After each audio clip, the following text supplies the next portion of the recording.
الحمد للہ رب العالمین والعاقبۃ للمتقین والصلاة والسلام علی اشرف الانبیاء والمرسلین وعن عبادة بن الصامت رضی اللہ تعالی عنہ قال قال رسول اللہ صلی اللہ علیہ وآلہ وسلم لا صلاة لمن لم يقرأ بأم القرآن متفق علیہ۔ سیدنا عبادہ بن صامت رضی اللہ تعالی عنہ کا مختصر تعارف آپ کے سامنے رکھ دیتا ہوں۔ انصار کے قبیلہ خزرج سے ان کا تعلق تھا اور انصار کے سرداران میں ان کا شمار ہوتا تھا۔ یہ بیعت عقبہ اولیٰ اور ثانیہ دونوں کے اندر شریک رہے، غزوہ بدر اور اسی طرح دوسری جنگوں کے اندر بھی شریک ہوئے۔ سیدنا عمر فاروق رضی اللہ تعالیٰ عنہ نے ان کو شام کی طرف قاضی اور معلم بنا کر بھیجا۔ پہلے حمص کے اندر یہ قیام پذیر ہوئے، اس کے بعد فلسطین کی طرف منتقل ہو گئے اور رحلہ میں ان کی وفات ہوئی۔ بعض کے بقول 34 ہجری میں 72 سال کی عمر میں بیت المقدس کے اندر یہ فوت ہوئے ہیں، عبادہ بن صامت رضی اللہ تعالی عنہ۔ تو سیدنا عبادہ بن صامت رضی اللہ تعالی عنہ سے روایت ہے، قال فرماتے ہیں قال رسول اللہ صلی اللہ علیہ وآلہ وسلم، نبی مکرم صلی اللہ علیہ وآلہ وسلم نے ارشاد فرمایا، لا صلاۃ نہیں کوئی نماز، لا صلاۃ نہیں کوئی نماز۔ یہ لا نفی جنس کا ہے اور یہاں نفی سے مراد صحت کی نفی ہے، یعنی سورۃ فاتحہ کے بغیر نماز صحیح نہیں ہوتی۔ اور صلاۃ کا لفظ کیا ہے؟ عام ہے، ہر اس نماز کو شامل ہے جس کو نماز کہا جا سکتا ہے، چاہے وہ نماز فرض ہو یا نفل ہو، وہ چاہے نماز جنازہ ہو، نماز عیدین ہو۔ ٹھیک ہے، آپ جماعت کے ساتھ پڑھ رہے ہیں یا جماعت کے بغیر پڑھ رہے ہیں، انفرادی پڑھ رہے ہیں، کوئی بھی نماز، لا صلاۃ نہیں ہے کوئی نماز، لمن اس شخص کی لم یقرأ بأم القرآن جو ام القرآن نہیں پڑھتا، جو بندہ ام القرآن کی قراءت نہیں کرتا اس شخص کی نماز نہیں ہے۔ متفق علیہ، یہ حدیث بخاری اور مسلم کی ہے۔ وفی روایت لابن حبان والدارقطنی، اور صحیح ابن حبان اور سنن دارقطنی کے اندر روایت موجود ہے اور اس کے اندر الفاظ کیا ہیں؟ لا تجزئ نہیں کفایت کرتی، لا تجزئ نہیں کفایت کرتی۔ اب غور کریں یہاں پر جو الفاظ آ رہے ہیں، ٹھیک ہے، نہیں کفایت کرتی صلاۃ نماز۔ کون سی نماز کفایت نہیں کرتی؟ کون سی نماز پوری نہیں ہوتی؟ لا یقرأ فیہا بفاتحۃ الکتاب، جس میں فاتحہ کی تلاوت نہ کی جائے، یعنی سورۃ الفاتحہ جس میں نہ پڑھی جائے وہ نماز جائز ہی نہیں ہوتی، وہ نماز کفایت ہی نہیں کرتی۔ وفی اخری لأحمد وابی داود والترمذی وابن حبان، اور مسند احمد، سنن ابی داود، جامع ترمذی، صحیح ابن حبان کی ایک اور روایت کے اندر یہ الفاظ موجود ہیں، لعلکم تقرؤون، شاید کہ تم پڑھتے ہو، خلف امامکم، اپنے امام کے پیچھے، یعنی تم اپنے امام کے پیچھے قرات کرتے ہو۔ قلنا، ہم نے کہا، نعم، جی ہاں، ہم آپ کے پیچھے پڑھتے ہیں۔ قالا، تو آپ علیہ الصلاۃ والسلام نے فرمایا، لا تفعلوا، ایسا مت کرو، ایسا مت کرو، یعنی امام کے پیچھے قرات نہ کیا کرو، الا مگر بفاتحۃ الکتاب، سورہ فاتحہ پڑھا کرو، سورہ فاتحہ پڑھا کرو، اس کے علاوہ کچھ نہ پڑھا کرو۔ فَإِنَّهُ، علت کیا ہے، اس کا سبب کیا ہے، سورہ فاتحہ کیوں پڑھنی ہے؟ لا صلاۃ لمن لم یقرأ بها، کیونکہ اس شخص کی کوئی نماز ہی نہیں ہوتی جو اس کی قراءت نہیں کرتا۔ اس حدیث مبارکہ کے اندر بنیادی طور پر جو مسئلہ بیان ہوا ہے وہ کیا ہے کہ سورہ فاتحہ کے بغیر نماز درست نہیں ہوتی۔ اب وہ نماز پڑھنے والا اکیلا ہے یا جماعت کی صورت کے اندر ہے، کسی بھی صورت کے اندر وہ نماز پڑھ رہا ہے، اکیلا پڑھ رہا ہے یا جماعت کے اندر پڑھ رہا ہے، فرض پڑھ رہا ہے، نفل پڑھ رہا ہے، کوئی بھی نماز ہے، کوئی بھی نماز کی کوئی بھی رکعت نہیں ہوگی جب تک کہ اس کے اندر آپ سورہ فاتحہ نہ پڑھیں۔ یہ سورۃ الفاتحہ نماز کا رکن ہے، نماز کا کیا ہے؟ رکن ہے، کیونکہ اس کے بغیر نبی مکرم علیہ الصلاۃ والسلام کیا فرما رہے ہیں؟ لا صلاۃ، کہ نماز ہی نہیں ہے، نماز ہی نہیں ہے۔ تو اس کے اندر اس مسئلے میں اہل علم کا اختلاف پایا جاتا ہے، اہل علم کا اس مسئلے کے اندر کیا پایا جاتا ہے؟ اختلاف پایا جاتا ہے۔ تو 4 علماء کے اس مسئلے کے اندر یعنی اقوال ہیں۔ ایک قول تو یہ ہے کہ جو شخص امام کے پیچھے ہے اس کے لیے سورہ فاتحہ پڑھنا سنت ہے، کیوں؟ امام کی قرات مقتدی کی قرات ہوتی ہے، جو امام پڑھ رہا ہے وہ مقتدی کے لیے کافی ہے۔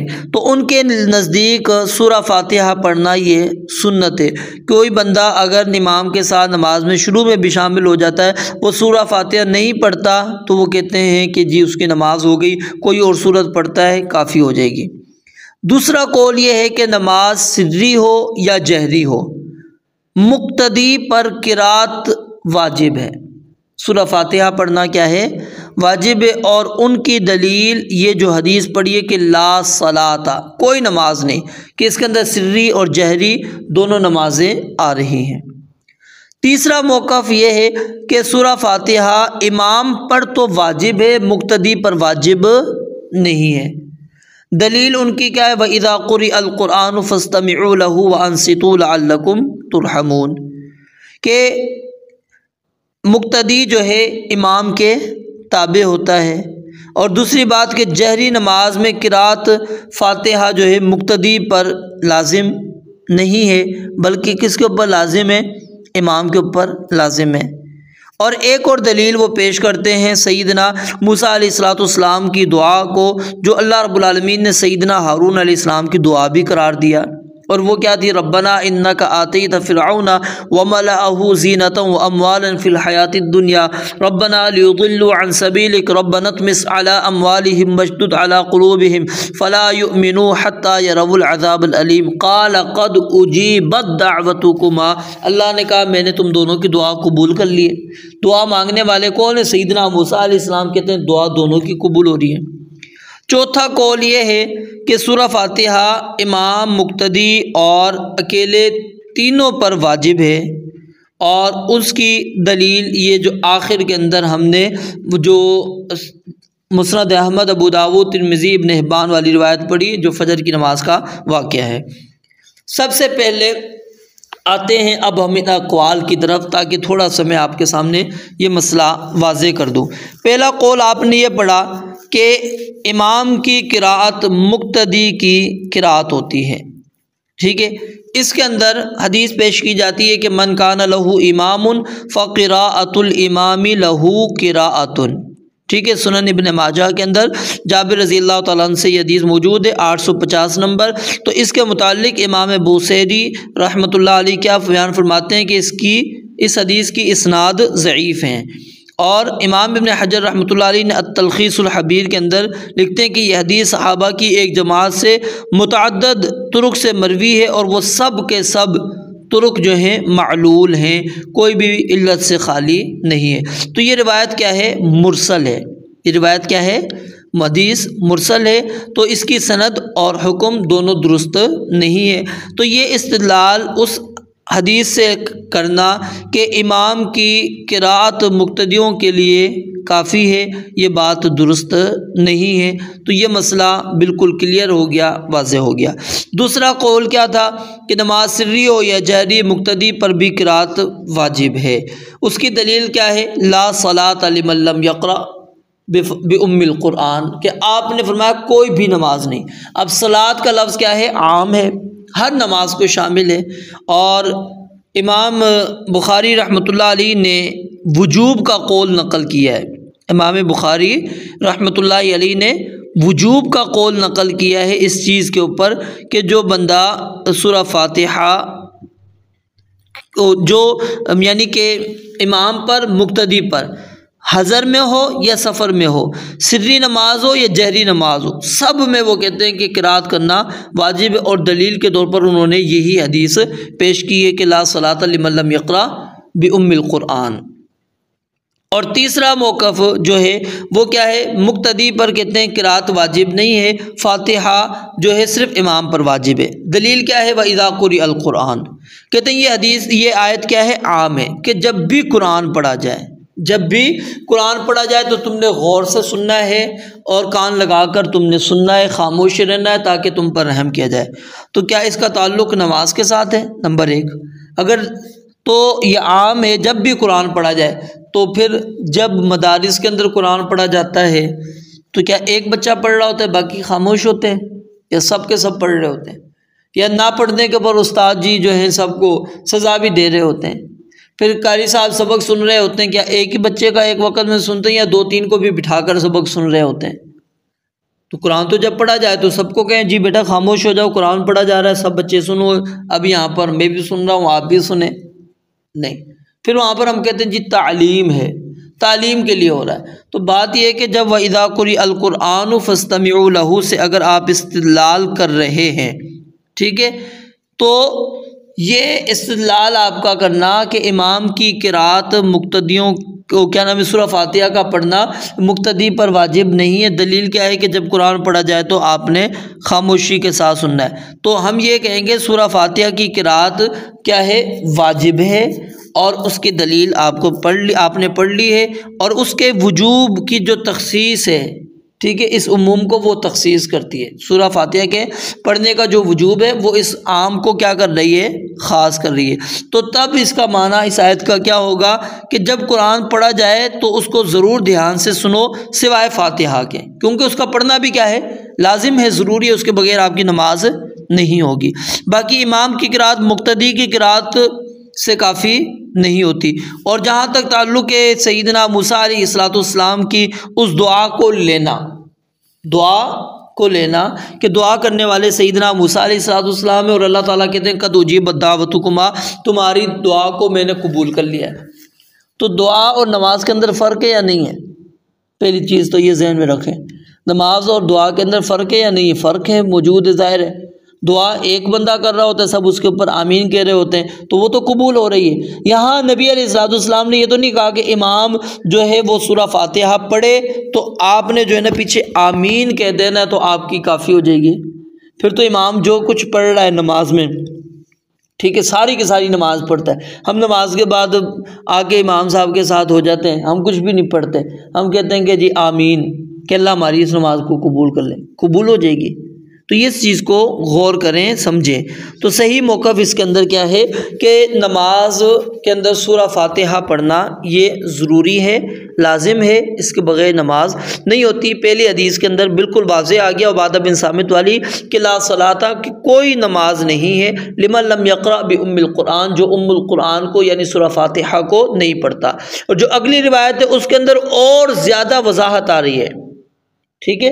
اچھا، کچھ لوگ کیا کرتے ہیں لا صلاۃ کے اندر لا نفی جنس کا نہیں مانتے، بلکہ وہ کہتے ہیں کہ یہ اس کا معنی یہ ہے کہ وہ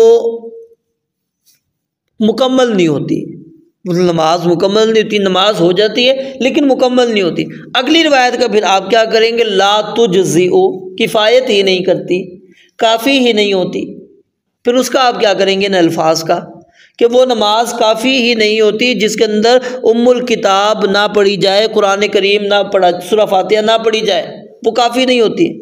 پھر جہاں تک جہری نماز کا تعلق ہے وہ حدیث بھی امام ابن حجر رحمۃ اللہ علیہ لے کر آ گئے کہ یہ فجر کی نماز کا واقعہ صحابہ کرام رضوان اللہ علیہ مجمعین نبی مکرم صلی اللہ علیہ وآلہ وسلم کے پیچھے وہ سورہ فاتحہ کے علاوہ قرآن کریم کا بھی حصہ پڑھا کرتے تھے۔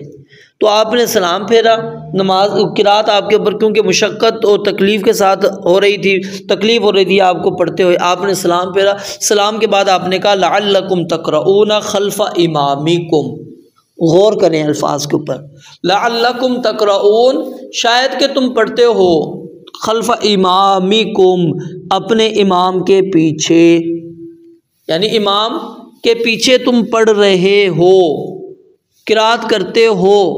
صحابہ کرام نے کہا کہ ہاں ہم کرتے ہیں۔ ایک تو اس سے یہ ثابت ہو گیا مسئلہ کہ نبی علیہ الصلوۃ والسلام عالم الغیب نہیں تھے۔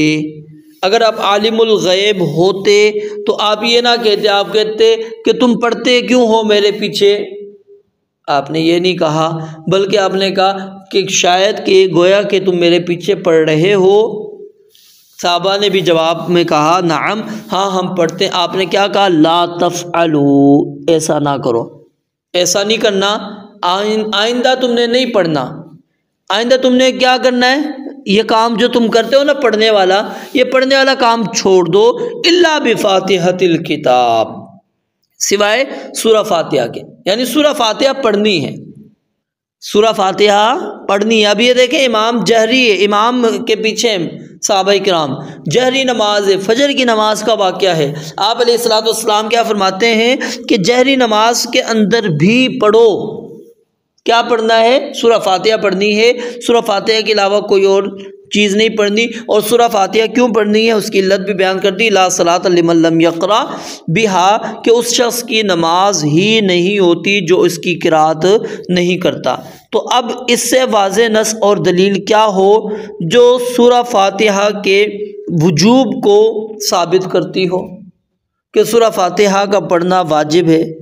علامہ عبدالحی لکھنوی رحمۃ اللہ علیہ حنفی جو ہیں، انہوں نے بھی یہ بات نقل کی ہے کہ کسی صحیح مرفوع حدیث میں امام کے پیچھے فاتحہ پڑھنے کی ممانعت موجود ہی نہیں۔ اگر کوئی کہتے ہیں حدیث ایسی ہے تو اس کی کوئی اصل نہیں یا پھر وہ صحیح نہیں ہے، پھر اسی پر ہی اکتفا نہیں، بلکہ شاہ ولی اللہ محدث دہلوی، شاہ عبدالعزیز رحمۃ اللہ علیہ، وہ بھی اسی کے قائل تھے کہ امام کے پیچھے سورہ فاتحہ پڑھی جائے گی۔ مولانا رشید احمد گنگوہی، وہ سری نمازوں کے علاوہ جہری کے جو سکتات تھے اس میں فاتحہ خلف الامام کو انہوں نے جائز قرار دیا ہے۔ یہ مزید تفصیل آپ توضیح الکلام جلد اول کے اندر مطالعہ اس کا کر سکتے ہیں۔ تو نبی مکرم علیہ الصلوۃ والسلام سے نماز کے اندر سورہ فاتحہ کا پڑھنا ثابت ہے، واجب ہے۔ آپ نے ہر نماز کے لیے سورہ فاتحہ لازم قرار دی ہے، اور یہ نماز کا یاد رکھیے رکن ہے۔ جس طرح رکن فوت ہو جاتا ہے تو نماز نہیں ہوتی، تو اسی طرح سورہ فاتحہ اگر کسی بندے نے نہیں پڑھی تو وہ اس کی رکعت نہیں ہوتی، اس کو دوبارہ رکعت دہرانی پڑے گی۔ اگر پوری نماز میں نہیں پڑھی تو پوری نماز دوبارہ دہرانی پڑے گی، کیونکہ وہ رکن کو چھوڑ رہا ہے۔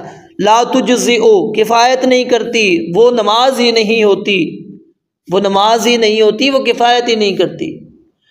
چلو یہ بات تو تسلیم کرتے ہیں نا کہ چلو مکمل نہیں ہوتی ہے، مکمل نہیں ہوتی، اس چیز کو تو تسلیم کیا نا کہ لا صلاۃ کا مطلب ہے کہ جی وہ پوری ضائع نہیں جاتی، بلکہ کیا ہے کہ جی اس کے اندر نقص رہ جاتا ہے، کمی رہ جاتی۔ تو بتائیں کیا اللہ تعالیٰ کے ہاں ہم وہ عبادات، ہر عبادت وہ پیش کرتے چلے جائیں جو نقص والی ہو؟ ہمارے فرائض بھی نقص والے ہوں، ہمارے نوافل بھی نقص والے ہوں، تو آخر کمی کہاں سے پوری کی جائے گی؟ کمی کہاں سے پوری کی جائے گی؟ اس چیز کو بھی سمجھیں۔ تو نماز ہوتی ہی نہیں ہے، امام کے پیچھے ہوں آپ اکیلے نماز پڑھ رہے ہو، امام قرات کر رہا ہو یا امام سری نماز پڑھا رہا ہو، آپ نے فاتحہ پڑھنی ہے۔ فاتحہ کے بغیر کیونکہ نماز نہیں ہوتی۔ حق اور درست بات یہی ہے۔ اور امام ابن حجر رحمۃ اللہ علیہ نے پہلی حدیث جو بنیاد ہے اس حدیث کی، اس مسئلے کی، وہ لے کر آئے تھے لا صلاۃ لمن لم یقرأ بأم القرآن۔ اس کے بعد اس حدیث کو مزید کہ ثابت کرنے کے لیے کہ وہ نماز ہی نہیں ہوتی تو لا تجزئ کے الفاظ لے کر آئے کہ وہ بالکل کفایت ہی نہیں کرتی۔ پھر جہری نماز کا مسئلہ لے کر آئے لعلکم تقرؤون خلف امامکم، اس چیز کو یعنی بالکل واضح اور کلیئر کر دیا ہے۔ اگر آپ اس مسئلے کو پڑھنا چاہتے ہیں تو اس مسئلے کے اوپر بھی دلائل موجود ہیں، علماء نے باقاعدہ کتب لکھی ہے، تو آپ ان کتب کا مطالعہ کریں، آپ کو یہ مسئلہ بھی وہاں پر واضح ہو جائے گا۔ ہمیں حق کی طرف رجوع کرنا چاہیے، اور حق یہی ہے کہ سورہ فاتحہ کا پڑھنا وہ مقتدی پر، امام پر، اکیلے کے اوپر ہر صورت کے اندر واجب ہے۔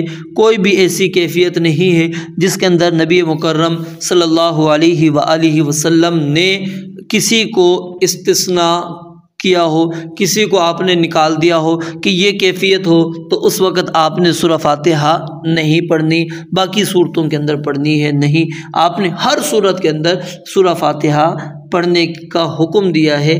وہ نماز چاہے فرض ہے، نفل ہے، امام کے پیچھے ہیں، آپ امام ہیں، آپ اکیلے نماز پڑھ رہے ہیں، آپ منفرد ہیں، آپ مقتدی ہیں، کوئی بھی کیفیت ہے، ہر ایک کو آپ نے پڑھنی ہے۔ اور امام بخاری رحمۃ اللہ علیہ نے جو عنوان قائم کیا وہ ان کی فقاہت کے اوپر مزید دلالت کرتا ہے کہ کس طرح انہوں نے اس مسئلے کو بالکل واضح اور کلیئر اپنے عنوان کے ساتھ ترجمۃ الباب کے اندر نقل کر دیا، تاکہ مسئلہ کسی کے سامنے بالکل اوجھل ہی نہ رہے، سب کے سامنے کھل کر سامنے آ جائے کہ نبی علیہ الصلوۃ والسلام کے اس حدیث کا معنی اور مفہوم کیا ہے۔